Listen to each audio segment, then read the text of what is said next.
वज़ीर-ए-आज़म बन लीग सकता तहरीक है। इंसाफ आप या अफरीदी साहब को चीफ जस्टिस नहीं मानते आप? नहीं, इस वक्त तो डिफैक्टो है ना भाई जज, तो हम तो पेश भी होते हैं। हाँ। हम उनसे तकाजा भी कर रहे हैं, तवक्को भी करते हैं कि वो जो है इंसाफ और कानून और आइन की बालादस्ती को मलहूज रखते हुए अपने सीनियर मोस्ट जज साहिबान की जो है बात को सुनेंगे। और हमें तवक्को है कि वो जो है अगर अदलिया को बचाना है, अदलिया को बचाना है, जजेस को तहफ़्फ़ुज़ देना है, तो फिर जो है अफरीदी साहब को चीफ जस्टिस बन के दिखाना पड़ेगा। देखें इस वक्त डिफाइनिंग मोमेंट है, इस वक्त उनका जुडिशरी इस वक्त जो है ट्रायल पर है, जुडिशरी ट्रायल पर है इस वक्त। जुडिशरी को जो है खड़ा होना पड़ेगा और अपनी जात से बाहर निकल। देखें चीफ जस्टिस अफरीदी साहब तो 26वीं तरमीम की वजह से है ना। जी हाँ। ओ भाई, अगर 26वीं तरमीम खत्म होती है तो अफरीदी साहब भी खत्म हो जाते हैं। कैसे खत्म होगी? तो आर्टिकल 175(3) में सीनियर और अगर 26वीं तरमीम खत्म होती है भाई साहब, बेंच के सामने मामला जाएगा, आईनी बेंच देखेगा कैसे खत्म होगी? नहीं तो यही तो झगड़ा है, यही तो झगड़ा है, यही तो बात वो जजेस लिख रहे हैं कि फुल कोर्ट बैठे, फुल कोर्ट बैठकर इसका फैसला करे। भाईजान आईनी बेंच जो है वो भी तो 26वीं तरमीम की पैदावार है। इसका मतलब ये है कि आप मुनसिफ अपने ही खिलाफ आप मुनसिफ भी बन जाओ, नालिश भी आपके खिलाफ है और आप अपना फैसला भी अपने हक में खुद ही करें।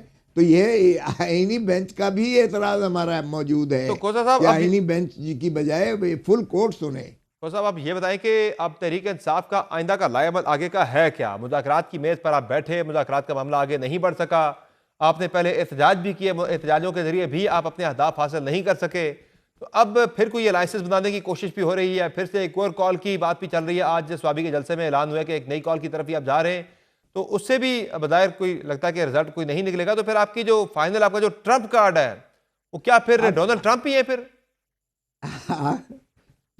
आप खातिर जमा रखें, बिल्कुल ऐसा नहीं है।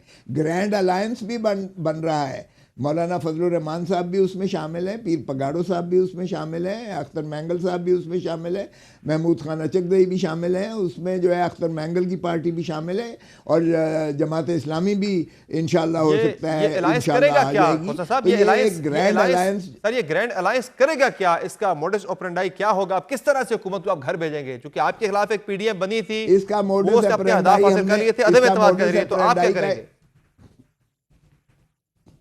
इसका मोडस ऑपरेंडाई बिल्कुल आ गया कि ये हुकूमत जो है हम इसको नहीं मानते।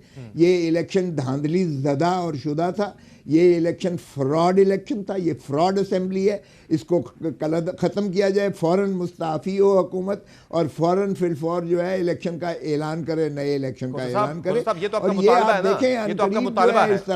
इस मुतालबे पे हुकूमत को मजबूर करने के लिए क्या करेंगे? सड़कों पर निकलेगा आपका सारा अलायंस आपके साथ, या कोई अदम एतमाद लाएंगे? करेंगे क्या आप? कैसे हुकूमत को प्रेशराइज करके आप उन्हें मजबूर करेंगे कि वो इस्तीफा दें जो आप उनसे मांग रहे हैं?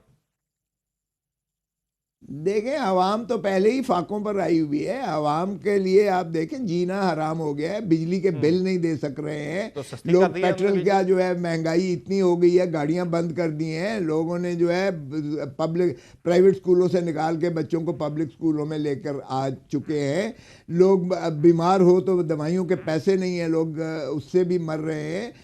लोगों के पास किचन आइटम के पैसे जो है ख़रीदारी के नहीं है। इसलिए जो बुरा हाल है इस वक्त मईशत का, आपका 10 में से 9 बच्चे जो हैं वो आयरन के जो है वो उस पे है और स्टंटेड ग्रोथ आपकी हो रही है। तो इसी आवाम को आप निकालने लगे फिर सारों को, और ज़हनी और इस आवाम को फिर आप निकालने की तैयारी कर रहे हैं। सारों को पता चलेगा, आवाम निकलेगी सर, आप निकलेगी आवाम। आप देखें जब ये हम निकलेंगे सारे कॉल देंगे, आवाम निकलेगी। इसलिए कि आवाम को इन्होंने दीवार के साथ वो लगा नहीं दिया है, दीवार के अंदर जो है चुन दिया है और वो तोड़ के निकलेगी दीवार। आप ये देखें, ये तो जूते नहीं अपने संभाल सकेंगे।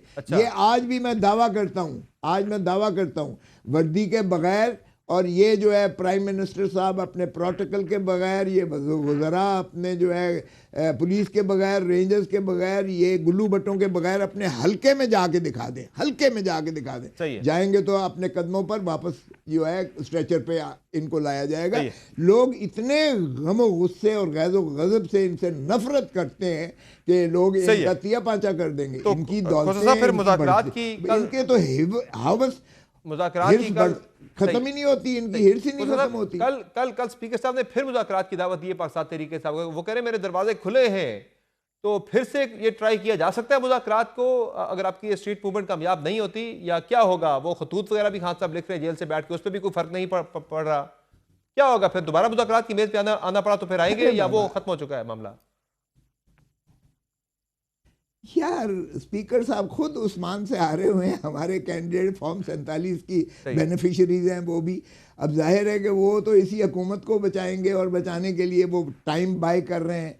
इस तरह का चलें, हमने कहा कि ये भी गिला ना हो कि हम बात करने को तैयार नहीं हैं। उनके खिलाफ भी आपने अभी स्पीकर का आपने दावा किया कि वो हारे हुए हैं, उनके खिलाफ इंतखाबी उज़रदारी की दरखास्त वगैरह कोई नहीं आई मेरे ख्याल से।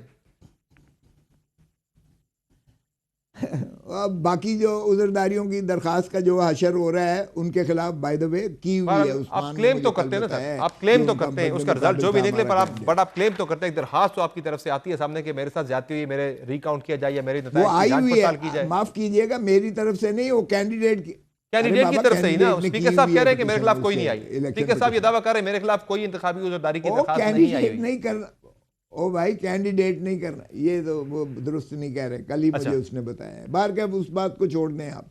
सवाल ये पैदा होता है कि मुझे बताएं कि क्या स्पीकर साहब और हुकूमत मिला के ये इमरान खान के साथ मुलाकात तो हमारी करवा नहीं सकती। ठीक है, ये करवा नहीं सकती है। जेल में, हालांकि जेल सूबाई हुकूमत के ताबे होती है, ये सूबाई हुकूमत का इतना तो कंट्रोल है नहीं कि वो जेल में मुलाकात करवा सकें इमरान खान के साथ हमारी। तो ये क्या इनके पल्ले क्या है, पहले ये बताएं।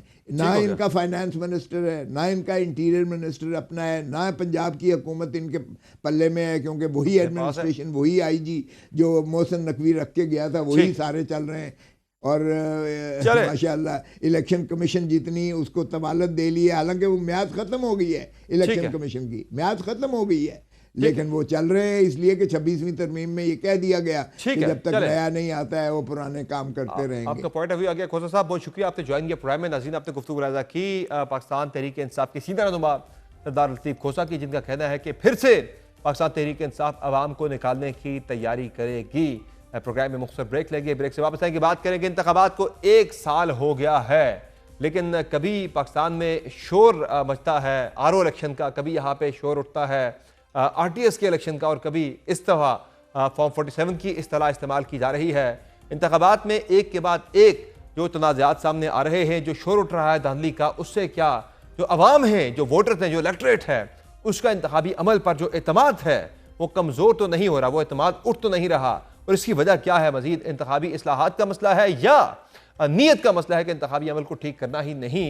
मुफादात इससे जुड़े हैं, जिसपे अपने जो पोलिटिकल पार्टीज का स्टैंड होता है उस पर कॉम्प्रोमाइज़ कर लिया जाता है जब उनको अपना मुफाद नज़र आ रहा होता है।